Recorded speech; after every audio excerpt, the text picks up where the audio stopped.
ऋषियों ने यही तो प्रार्थना की थी। ऋषियों ने और प्रार्थना क्या की थी कि हमारी पत्नी कैसी हो। जब आरंभ में ऋषियों को आदेश हुआ कि मैथुनी सृष्टि करके सृष्टि चक्र चलाइए, उत्तम कोटि की संतानें पैदा करो, तब ऋषियों ने यही कहा था, पत्नी मनोरमाम देहि मनोवृत्तानुसारिणी तारिणीं दुर्ग संसार सागरस्य कुलोद्भवाम्। ऋषियों से कहा भाई आपको विवाह करना होगा, लेकिन उन्होंने कहा विवाह किससे करेंगे, हमको तो ऐसी नारी चाहिए। कैसी? पत्नी मनोरमाम देहि, मनोरम हो वो, लेकिन मनोवृत्तानुसारिणी, हमारे मन की वृत्तियों की भी तो अनुकूल हो, हमारे मन को भी तो जानने वाली हो, हमारे हृदय को तो पहचानने वाली हो।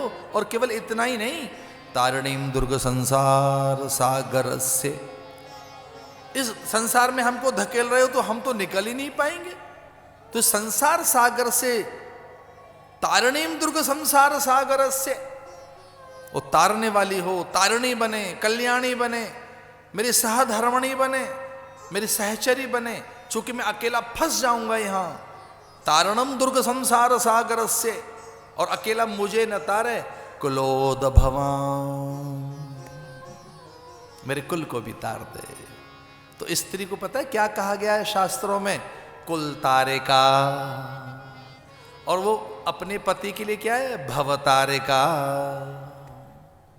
तो शास्त्रों में स्त्री के दो नाम आए हैं, कुल तारिणी, जो कुल को भी तार देगी, और दूसरा भवतारिका, वो अपने पति को भवबंधन में नहीं बंधने देगी, निकाल कर ले जाएगी। कुल तारिका, भवतारिका।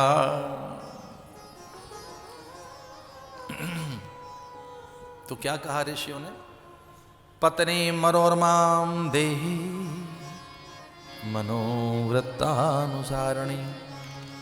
तारिणीं दुर्ग संसार सागरस्य कुलोद्भवाम्। ये तो सच है, मेरी पत्नी सुंदर हो, ऋषि कहता है, पर केवल सुंदर नहीं, मनोवृत्तानुसारिणी तारिणीं दुर्ग संसार सागर से कुलोद्भवाम्। तो पति कैसा होना चाहिए? मनोरमं देहि मनोवृत्तानुसरणं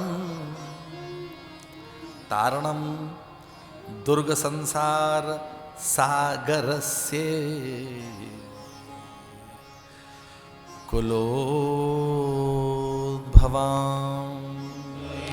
पत्नी के लिए इस तरह के कुछ बड़े आदर सूचक शब्दों का प्रयोग किया गया कि जो पति के संकल्प से परिचित है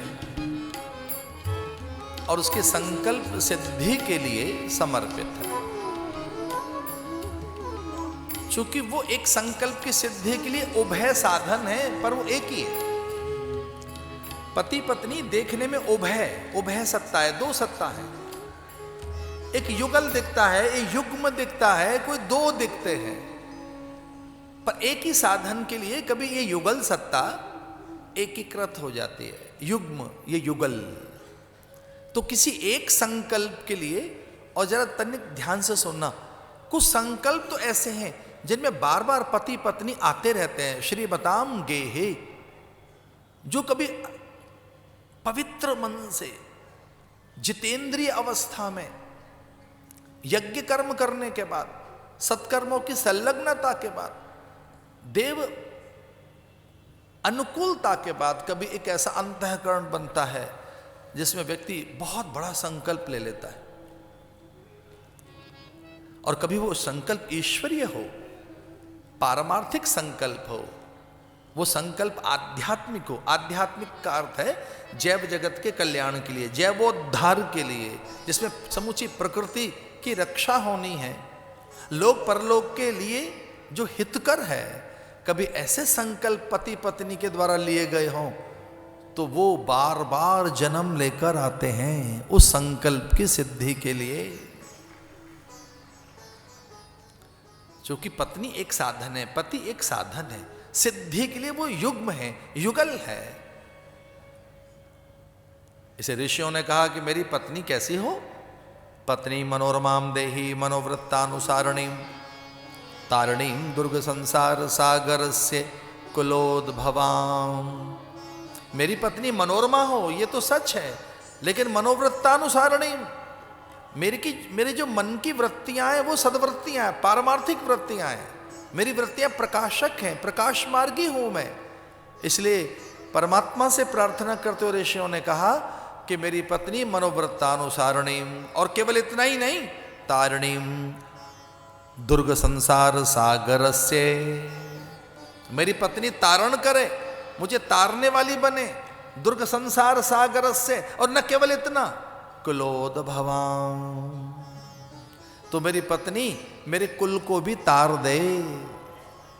तो स्त्री के दो नाम बताएं शास्त्र में, भवतारे का, कुल तारे का। जो भव से तार करने के लिए, भव सागर से पार करने के लिए सहायक बने और कुल तारण करे, कुल तारणी बने, जो कुल को भी तार दे। और कुल को कब तारेगी? उसकी वैसी संततियां हों, वैसे शुभ कर्म हों उसके। इसलिए कई बार पूरी पीढ़ियां तर जाती हैं, पुरखे तर जाते हैं, पूर्वज प्रसन्न हो जाते हैं